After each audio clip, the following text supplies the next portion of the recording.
Hello, this is Mike Billington with the Executive Intelligence Review and the Schiller Institute, and I'm pleased to be here today with Professor Richard Falk, who has agreed to an interview about the current affairs and world developments in this crucial moment in history. Professor Falk, would you like to say a few words about your own history and your role in history? Well, I'm not sure I have a role in history, but I've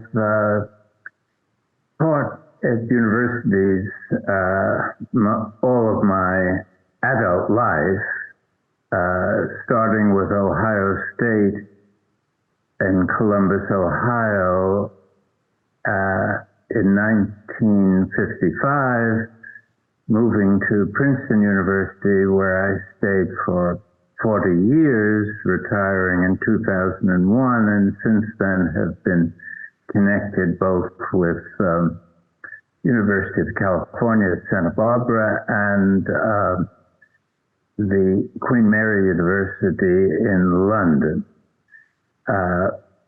I've done a fair amount of writing over this long period, memoir called Public Intellectual, the Life of a Citizen Pilgrim, somewhat bewildering title, I suppose, that my publisher insisted upon, and have been active through the UN in supporting the Palestinian struggle for human rights and self-determination. And served as Special Rapporteur between 2008-2014, during which time I was frequently defamed as anti-Semite and self-hating Jew and other unpleasant designations. More recently, I've split my time between Turkey and the U.S. I suppose that's enough to, by way of introduction. I would just say that I'm glad to do this interview with Mike Billington, although I've had severe differences with the Lyndon LaRouche movement in the past. I've also been a target of their, what I considered to be defamatory attacks connected with my support for the democracy movement in the Philippines and the movement for the protection of human rights in Iran. But I feel that those who seek a safer, more secure, more peaceful and just world have to let these bygones be bygones and collaborate for the good of humanity and future generations. Well, that's quite interesting. Enough said or too much said? Yes, no, that's good. And you and I have discussed privately those differences which we maintain as differences, both on the history of them and other aspects of things. But they don't necessarily have to come up today unless you wish to bring them up further.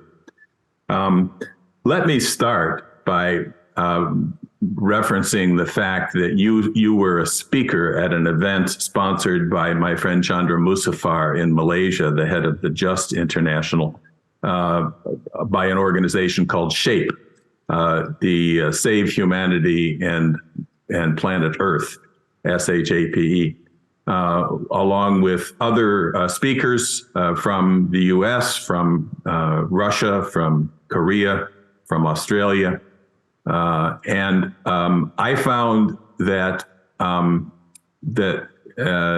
you referred to what was called the unstable tension between geopolitics and self-determination. which I found to be the most profound point of that conference. So could you comment on that and explain what you meant by that? I will try. I've been preoccupied with geopolitics in the context of the Ukraine war, in which what started as a Russian attack on Ukraine transformed itself by the role that U.S. NATO forces played into what I call a geopolitical war between Russia and the United States, in which Ukraine, the outcome in Ukraine was subordinated to the strategic goal of inflicting a defeat on Russia and a signaling of warning to China not to attempt, with respect to Taiwan, to do the same thing that it had tried to do, that it was alleged to be trying to do. My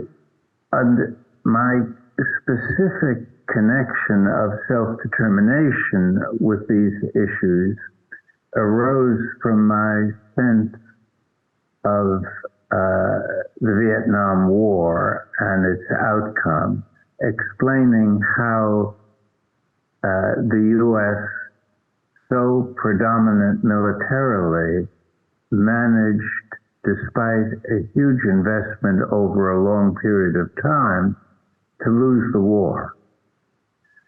And what I think has been responsible in part for the decline of the U.S. is its overinvestment and over-reliance on military solutions or military approaches to international problems, and the underestimation of the forces of national self-determination, which are prepared more patiently to pay the costs of resisting efforts to suppress the basic rights of a people in a historical period of decolonization. And so what I fear in the present context is a similar exaggerated reliance on militarism as a solvent for international problems and an activation of a variety of nationalist responses. Now, the situation is somewhat different in Ukraine because purportedly the nationalist forces are supported by the U.S. and by geopolitics. But I think the broader reality is that the Ukrainian people are being sacrificed on the altar of this post-Cold War geopolitics.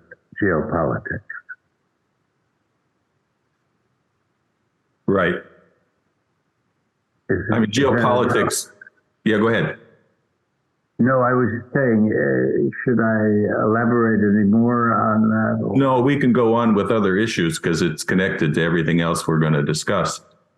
Just let me mention that geopolitics, of course, originated with people like Mackinder and Haushofer and other theoreticians for the British Empire, and it's always been the political view of the empire that it's a zero-sum game. You know, that to benefit ourselves we have to defeat the others. And that certainly is what you just described in terms of the current proxy war with Russia and the threat to China and really to the whole developing sector.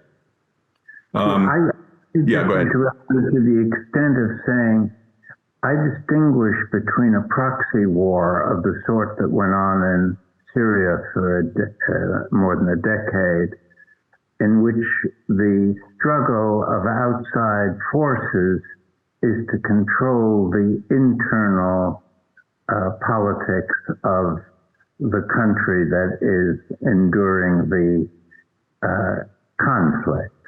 In Ukraine, it's not that set of issues about the internal effects of the conflict I view as secondary to the impact on the geopolitical alignment between U.S., Russia, and China. Mm-hmm. And I see that as the justification for calling this a geopolitical war rather than a proxy war. Right. Well, generally the term proxy war is meant to be a way of saying that this is really a war against Russia. It's being fought with Ukrainian bodies, but the aim, as you were pointing out, is to weaken and undermine and even destroy Russia and potentially China in the same manner, and to reinforce the unipolar prerogative that the U.S. claimed after the collapse of the Soviet Union. Yeah, exactly. You actually said in the SHAPE event that I mentioned just now, one of your quotes was that the greatest danger facing the world is the West's, quote, insistence on keeping the unipolar world in place using military methods, which is what you've just reiterated. And that this was aimed at obscuring the declining power of the U.S. and of the G7 generally, while China and the BRICS nations, as we saw last week, and the global South are generally no longer submitting to the colonial division of the world, and they're renewing the spirit of Bandung. What is your view of the BRICS and the August 22nd to 24th BRICS summit in South Africa? Basically, very positive view of it. I think it goes beyond the Bandung spirit because it's more than non-involvement in the struggles of the North, which I think the main motivation of Bandung was to not get caught up in the alliance framework that the U.S. and Soviet Union were developing and threatening a third world war, but to focus on their own development and to stay uninvolved. The BRICS, I take it, is a more creative form of involvement that has various ambitions, including so-called de-dollarization of international trade, which will have huge impact on the global North, and also creating a kind of multipolarity that is of a very different character than what the North and the G7 want. It's a very instructive to compare the Hiroshima documents emanating from the May meeting of the G7, both in their tone and rhetoric and substance, with the BRICS Johannesburg Declaration that was issued just last week. And on almost all counts, I would rather live in the world envisioned by the Johannesburg Declaration than the one at Hiroshima. Right. Oh, you mean Hiroshima, because the meeting itself, the G7, was in Hiroshima. Yeah, right. Yeah, indeed. As you mentioned just a minute ago, the decline of the U.S. began with the Vietnam War, and you said during your presentation earlier that the U.S. became depoliticized by the impact of the war, and then further depoliticized by the events of 9/11. Do you want to explain that? I'll try. It's a big set of issues, but I think what the so-called deep state in the U.S. and the sort of Washington think tank and foreign policy advisors learned from Vietnam were several lessons. One of them was to make a major effort to co-opt the mainstream media, including independent journalists, and to make the media more akin to an instrument of state propaganda when it came to foreign policy priorities. So that was one lesson. Another lesson, of course, was to rely on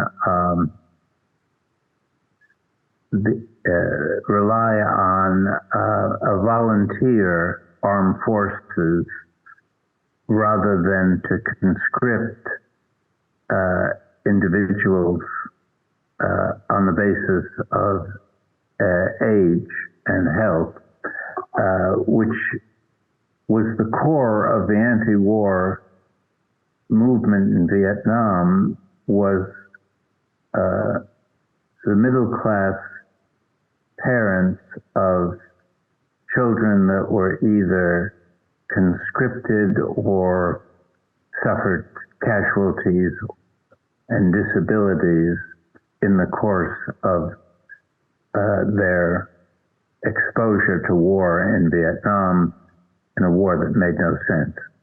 Right. And there was the expression very widely used by pro-war people that the Vietnam War was lost in American living rooms, which was a part of this attempt to make sure that the media didn't show body bags and coffins coming back from war zones. And these kind of lessons were accentuated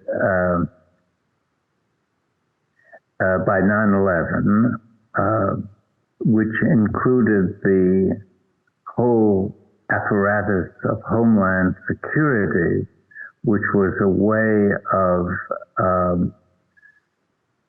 insulating the society from radical protest. And another aspect of these various developments was the degree to which the militarized sectors of government and private society joined forces to depoliticize the citizenry to the extent possible, and to, in fact, mobilize the citizenry for a much more active role that involved exaggerating security threats from abroad, even inventing them, as in Iraq 20 years ago. So it was a combination of these various lessons learned, which unfortunately corresponding lessons were not learned by the peace movement. So you had a rebalancing of society after the Vietnam War, in which the peace-minded and justice-inclined parts of society were less active, less effective, distracted in various ways, even by the kind of populist movements that emerged in America, the kind of Woodstock generation, and all of that, I think, was part of the pacification of American protest activity. Yeah. And the fact that the vast majority, or a good portion, a much too large portion of the population today seems to concur both here and in Europe and go along with this war, and the demonization of Russia and China would indicate that they've been quite successful in that effort. Yes, I think they've been, and oddly enough, it's the extreme right that has mounted the most coherent opposition to the Ukraine involvement, mainly on economistic terms, and the suggestion that the focus should be on the rivalry with China, not bothering with Europe, not bothering with Ukraine, because the Chinese are outcompeting the U.S. in a number of key strategic sectors. Right. The Schiller Institute has initiated and led an effort to create an international peace coalition, which now has more than 30 sponsoring international organizations that are committed to peace. And this is often coming from very different and opposing political outlooks of these groups. But they've joined forces in order to stop what is increasingly apparent as the danger of a possible full-scale NATO war on Russia, very likely a nuclear war coming out of the apparently failed NATO efforts in Ukraine. Do you agree with this sentiment? Well, I agree with the collaboration, because I think there's what one might call a planetary emergency that is being ignored, and that is partly the danger of an intensified Second Cold War without the kind of constraints that prevented World War III from occurring during the First Cold War. And secondly, in this earlier period, there were not the severity of global challenges such as global warming, and that should be receiving the attention and resources and equity, distribution of burdens that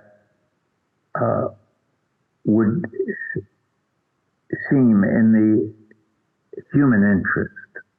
In other words, there is both the dangers, the war dangers, and the nuclear danger that you pointed out, which is very real, but there's also the failure to address global challenges of an ecological character. and all this attention and investment in new arms race and which is happening throughout much of the world. Japan has the highest increase in its military budget since World War II. A general heightening of the worst features of the state-centric world order at a time when global cooperation for pragmatic reasons would seem to be the rational priority of political leaders. There's also a leadership gap, which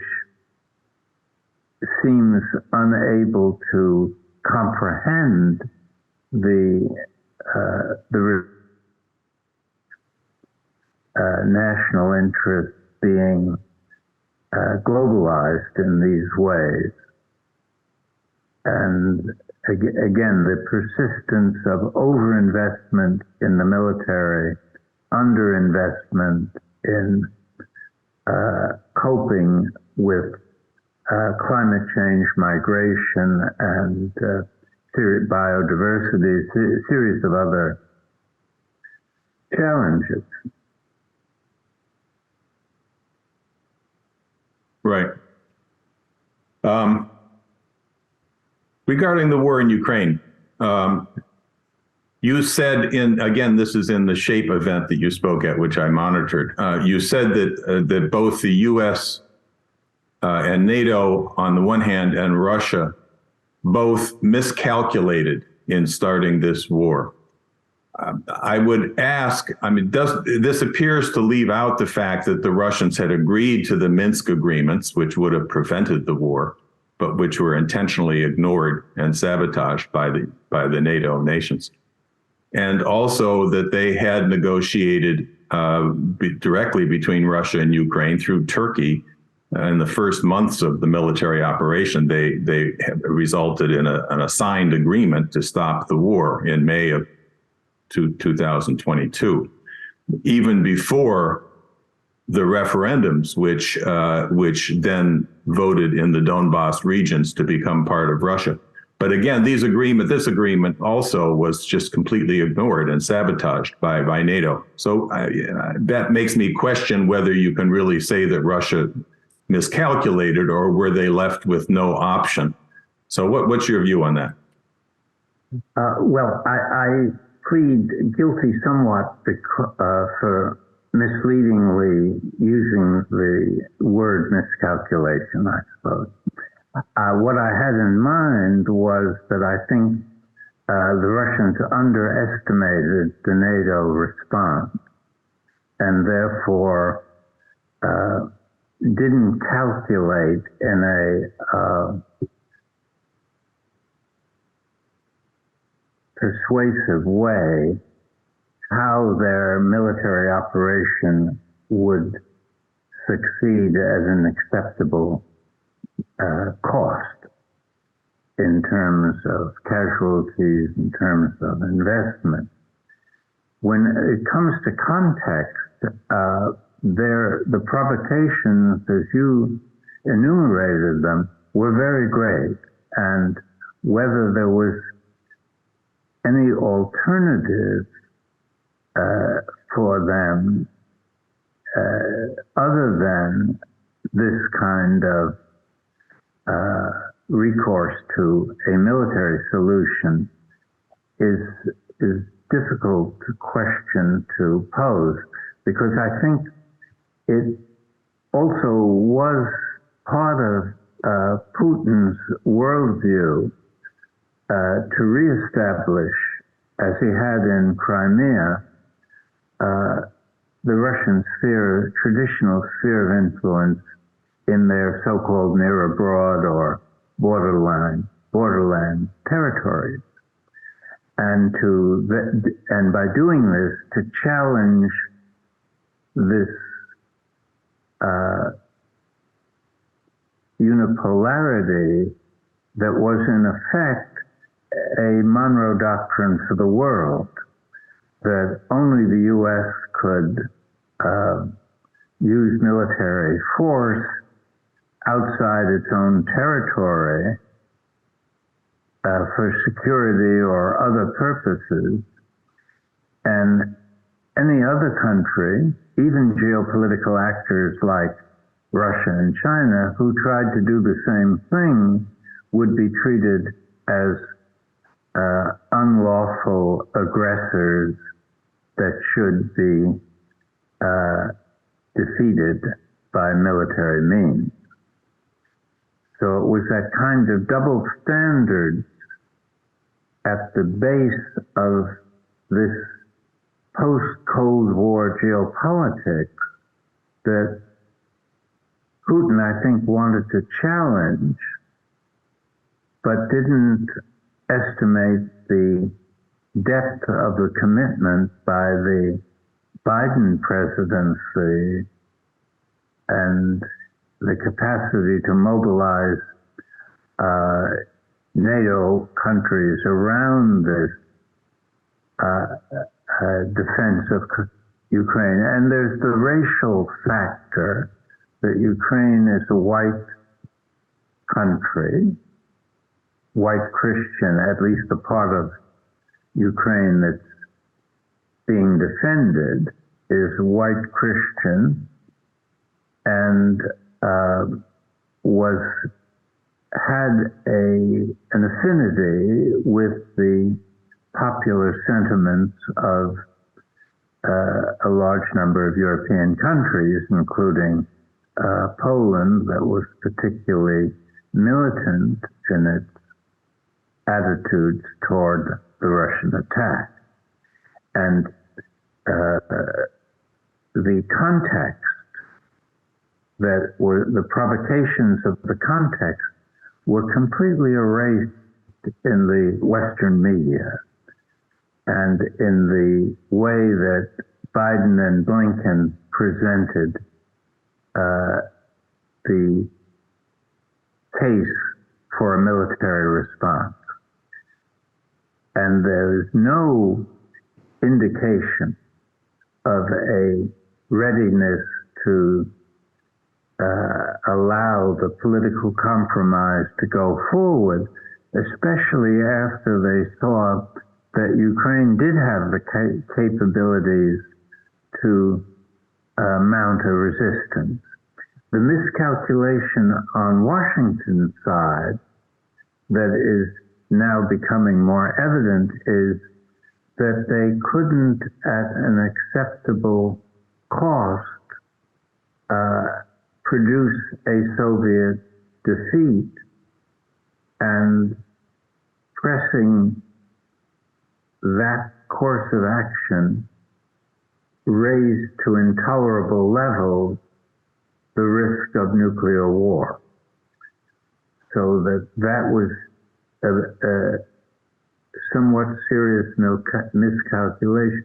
See, I think the other part of the Russian miscalculation was that having succeeded with this kind of strategy in Crimea, they thought that having a comparable justification in Donbass, and as you suggested, given the violation and repudiation of the Minsk agreement, that they had every reason to feel that they could accomplish a similar outcome at in an acceptable time period and acceptable cost.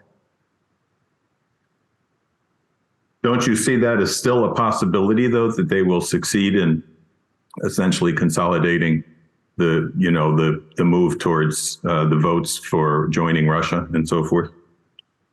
Yeah, I think that it is likely that it will be elements of the eventual political compromise.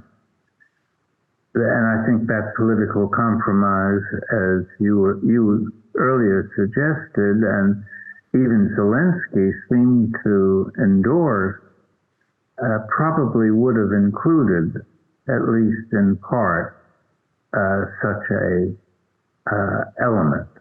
Yeah, some sort of sovereignty or autonomy, at least. Yes, autonomy at least, yeah. And maybe UN peacekeeping force deployed around in Ukraine and on the Russian border.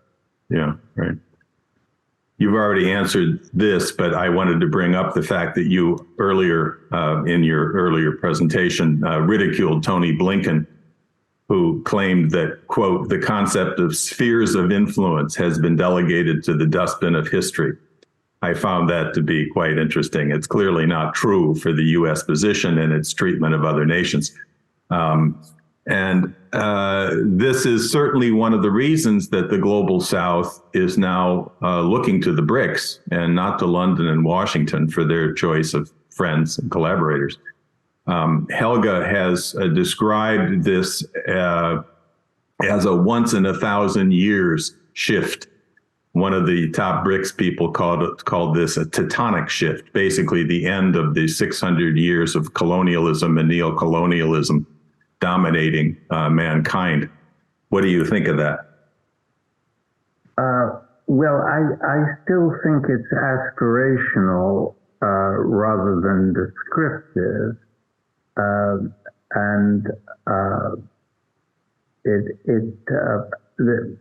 I have the sense that the U.S.-led NATO countries will react in coercive ways to the BRIC challenge, and what that will lead to is very hard to anticipate. In other words, I don't think the BRICS can mount a really formidable challenge of the sort implied by that language without encountering Western resistance of a major character. And therefore, I feel that in this regard, the future is somewhat uncertain as to how it plays out. And the BRICS, despite what I feel is a overall positive development, have incorporated some new members, and even among their original 5 that are not fully on board with this scenario of challenge and creating a new world order, in effect. India, for instance, is very aligned in a bunch of contexts with the West and plays a regressive role in Israel-Palestine. What one can say about Saudi Arabia being part, it's important, of course, for the energy dimension, but it's a horrible example of repressive, theocratic governance. And then what's going on in the West African countries, the former French colonies, Niger being the most recent of them, suggests that there's still a lot of, what shall I say, potency to what I call colonialism after colonialism. In other words, colonialism, post-independence colonialism.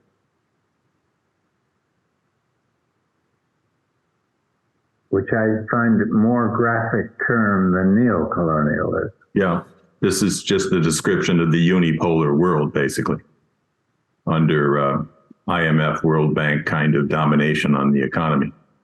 Yes, and the former colonial power. I mean, I've studied a little bit the situation in Niger, and the French made it impossible for the Nigerian elite to govern their country in a competent way, because they forbade education above a certain level, a high school level, and they made sure that independent West Africa would be completely dependent on French assistance in order to survive as a viable independent entity. And the resource agreements and the management of the financial system in Niger is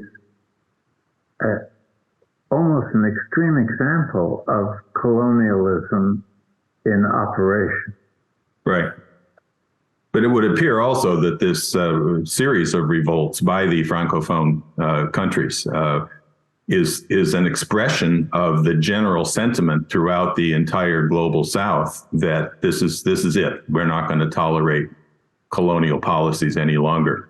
And it's liable to lead to war. That's the problem, is, as you're saying, they're not going to stand back and give up easily, and they could very well start another war in Africa of the sort that we've seen already in Europe and are threatening to do in Asia.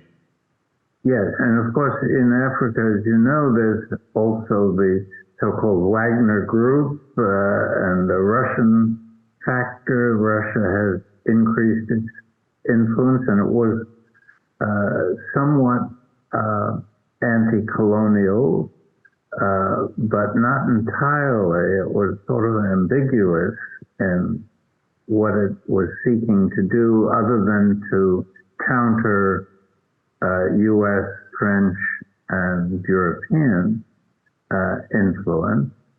And since these coups, it still maintained a kind of political distance from the new leaderships, and the African Union and this what is it called? ECOWAS. Yes, ECOWAS both supported initially military intervention, as did Nigeria, to restore what was called civilian rule, which was really puppet governance in Niger. So there's a good deal of complexity underneath these events, and that's why I feel that one has to view this larger vision as still at an aspirational stage, not as a consummated reality. Right. Yeah, it's not over, that's for sure. But the impulse is unmistakable. Let me approach the Asia issue on that. The conference that I monitored that you spoke in with Chandra Muzaffar and Jeffrey Sachs and others was actually called to discuss the issue of NATO moving into Asia, the AUKUS agreement and the global NATO, global Britain, spreading the anti-Russia military operations into an anti-China operation in Asia. So what is your view of you've sort of indicated this already, but what is your view of why the leaders in the West are so hysterically trying to demonize and perhaps go to war with China?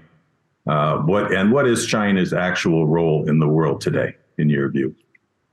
Well, first let me say that I'm one of the co-conveners of SHAPE, and so and SHAPE has largely similar goals to the Schiller Initiative, I think. And I've worked with Chandra Muzaffar and Joe Camilleri for maybe past 8 or 9 months to put this organization together. So we've had this series of webinars, of which this one on Asia was, I think, one of the most important.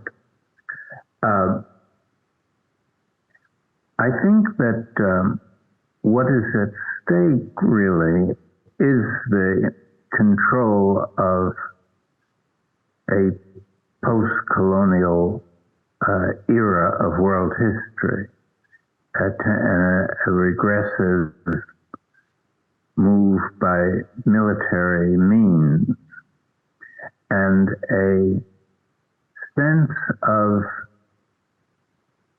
inability to really compete with China except through military means.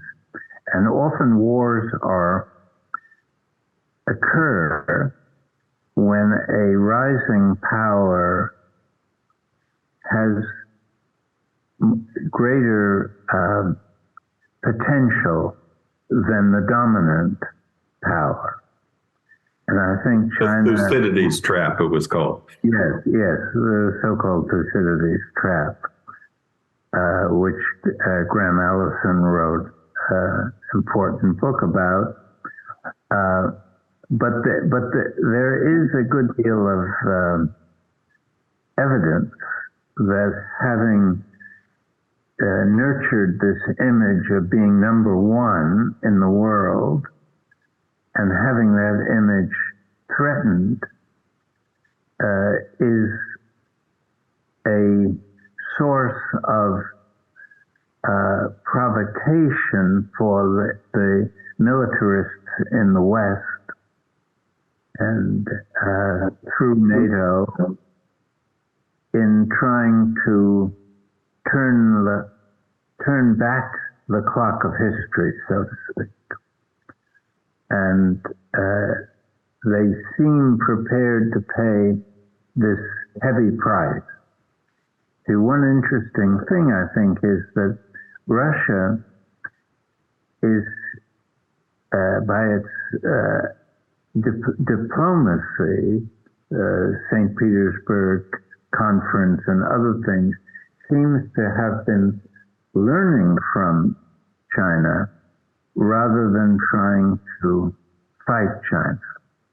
And it is, I think, if left on its own, would not emphasize the military sources of power as much as the diplomatic and economic sources of power. But the West, in decline, has its only trump card is its military dominance, and it's prepared to play it, first hoping to intimidate China, to keep within its boundaries and to accept this kind of economic warfare that has been waged against it without retaliating. And retaliation would be treated as aggression, and that would be treated as a causa belli, or cause of war. So that it's a very dangerous situation. And unlike the situation after World War II, no precautions have been taken, no geopolitical precautions. I think the Yalta and conferences, with their divisions of Europe and even Berlin, were efforts to create geopolitical fault lines, which were respected by both sides throughout the Cold War. And if they had not existed, for instance, the Hungarian intervention by the Soviet Union would have been a pretext for World War III, or certainly a confrontation, direct confrontation. with the Soviet Union. So we're living in a world without those geopolitical fault lines at the present time. And that's one of the reasons I think it's extremely dangerous. And these competing geopolitical rivals are trying to establish new fault lines, in a sense. One way of looking at the Ukraine war and at the BRICS reaction is to put limits on what the NATO powers can hope to get away with. And NATO, of course, is an anachronism. It was supposedly a defensive alliance against Soviet expansion, and it's been converted into a geopolitical instrument, global scope, far beyond the language of the treaties and motivation. When the Soviets dissolved the Warsaw Pact, it should have been the occasion for dissolving NATO. Right. Instead, we were trying to revive and expand its role, first in Kosovo and then in Afghanistan, now generally in the Asia-Pacific region, and of course, Ukraine. Right. Yeah, you mentioned the St. Petersburg, Russia-Africa Summit, a phenomenal event in which literally hundreds of agreements were signed between Russia and the African countries, including the building of a nuclear power industry and several industries. And of course, the Belt and Road Initiative has been doing exactly the same thing for many years across Africa to bring the Chinese miracle, which lifted 800 million Chinese people out of poverty, to the developing sector, to the former colonized nations of the global South, through a focus on infrastructure development, to create modern industrial nations where once there was only vast poverty.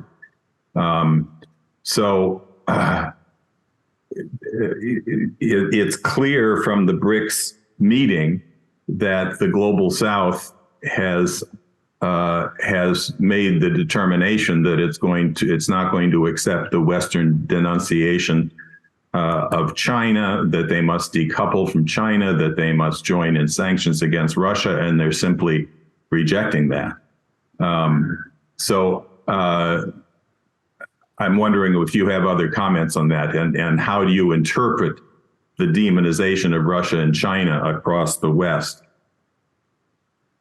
Well, I interpret that as a reaction against the perceived threat they pose to this geopolitical primacy that the U.S. has exercised since the collapse of the Soviet Union. I think we're in a transitional moment in international affairs, which will be characterized either by the end of the post-Cold War era and the beginning of something new. And I suppose that's part of what the comment on the magnitude of the change anticipate, or we're at a moment where that unfortunate unipolarity is reinforced, at least for a period of time. So it's and in that kind of transition, the Gramsci idea that in moments of transition, morbid things happen. We're in that sort of moment, I think, historic moment, with very poor leadership. I mean, even from a self-interested point of view. And one suspects that the Ukrainian policies in Washington are as motivated by Biden's calculations about the 2024 presidential election as by the dynamics of what's going on in Ukraine. The irony of this election situation is that the leading candidates in both parties, if you consider Trump and if you think of Robert Kennedy Jr. as the leading candidate, even though they're trying to ignore that he's even a candidate and denying having any debates, treating him as a kook rather than as a serious person. But both of those candidates, Trump and Robert Kennedy Jr., are openly and quite strongly opposed to to any further war in Ukraine, which certainly is a measure of the general mood of the population, despite the fact that the media and the parties are, completely ignoring any kind of opposition to this war, as if it's unanimously supported, which it's not. Let me make one point and see what your response is. Helga has made the point that the move from a unipolar world to a multipolar world is on everybody's lips who are involved in this process.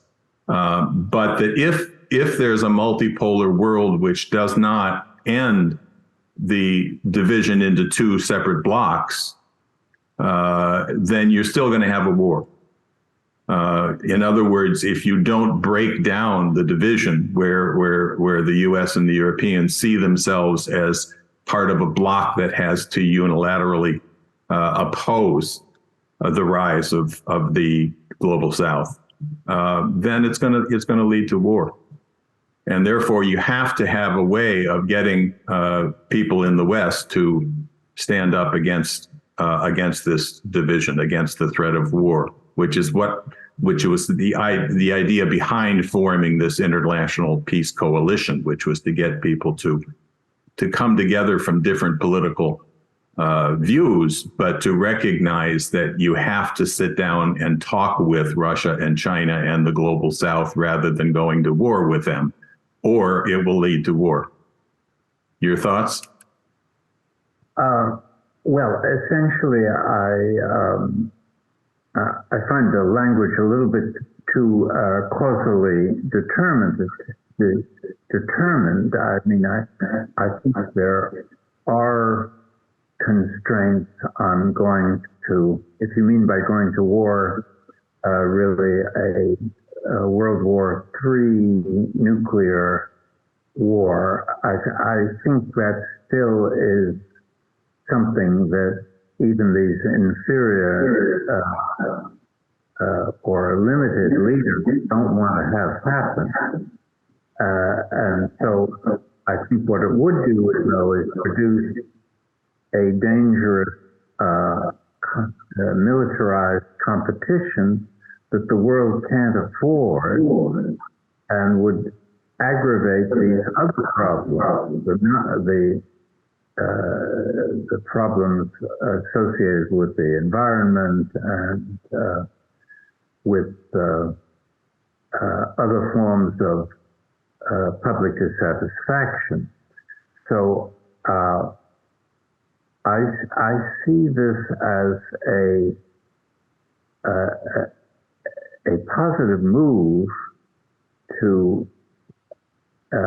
encourage a reorientation of the outlook of the West in the direction that the Schiller Initiative proposes, and SHAPE proposes as well.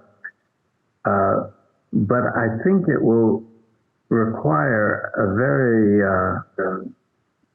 deeply motivated and mobilized effort, because you have these entrenched private sector forces and governmentally embedded forces that benefit from militarization, threat exaggeration, confrontation, even limited wars.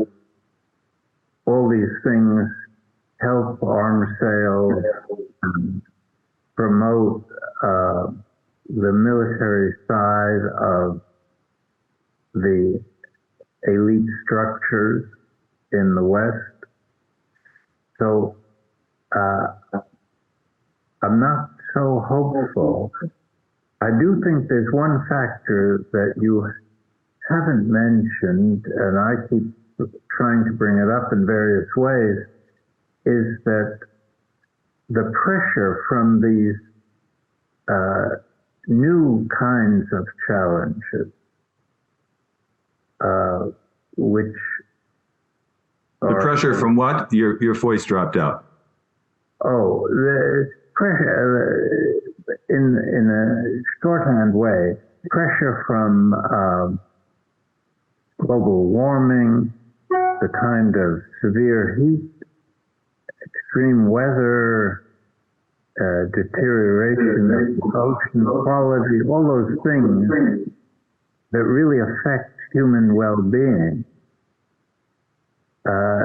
create a pragmatic basis for a cooperative multipolarity.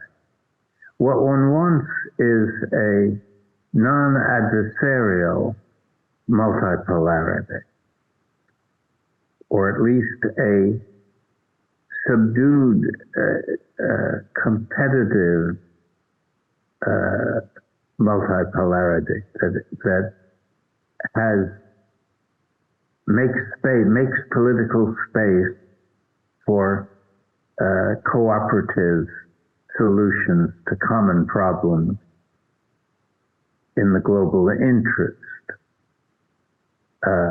Because these problems will continue to grow severely, or more severe.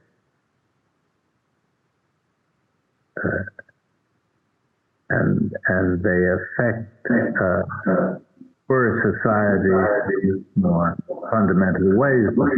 Even Canada was burning for the whole summer in unprecedented fires that produced pollution and very health destroying character. I think that should be woven into any kind of constructive vision of the future. Right. Okay. Do you have any last thoughts? No, it's been pretty exhaustive conversation, but you've posed important questions.